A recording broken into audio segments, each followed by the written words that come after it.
Habari, naitwa Dr. Constancia aka Dr. Connie. Karibu kwenye channel yangu ya YouTube ambako niko hapa kutoa elimu juu ya mambo mbalimbali yanayohusiana na masikio, pua na koo.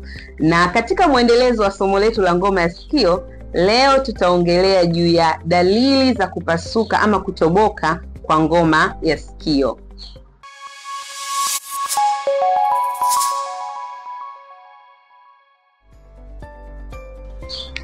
Ngoma ya sikio ikitoboka ama ikipasuka aidha kwa ghafla ama ilipasuka taratibu, zipo dalili ambazo utaziona. Na dalili hizo ni kama ifuatavyo. Mfano, ngoma imepasuka kwa ghafla, basi utapata maumivu makali sana ambayo yanaweza kuambatana na kutoka damu kwenye sikio.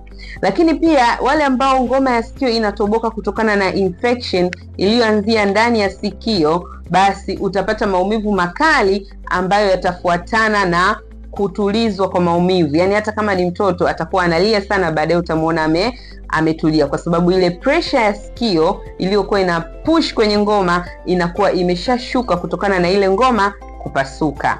Dalili nyingine ni milio, ama kwa lugha nyingine inaitwa mvumo ndani ya sikio ama kelele ndani ya sikio. Dalili nyingine ya ngoma ya sikio kupasuka ni kupungua kwa usikivu, kama tulivyojadili kwenye somo lililopita kwamba ngoma ya sikio ni muhimu sana katika kusaidia usikivu wako. Kwa hiyo ngoma ya sikio ikipasuka ama kutoboka, kuna namna utaona sikio lako halisikii vizuri. Lakini bila kusahau utaweza kupata dalili ya sikio kujaa, ama wengine watakwambia sikio lina uzito. Hii ni dalili ambayo unaweza ukaiona ikiwa ngoma ya sikio imetoboka.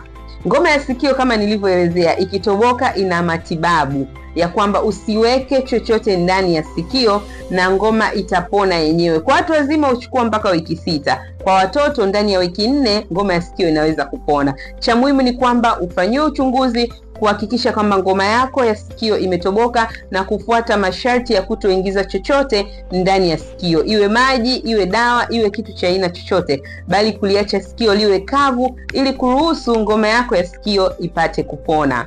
Kwa leo tutaishia hapa. Kama una maswali unaweza ukachat nami kwa namba zangu za WhatsApp 0718812108. Lakini pia unaweza ukanifollow kwenye account zangu za YouTube pamoja na za social media ikiwemo Instagram, TikTok pamoja na X, Twitter, username Dr. Connie 2. Yani unaandika Dr. Connie alafu pale mbele unaweka 2. Asante kwa kunisikiliza, uwe na wakati mwema.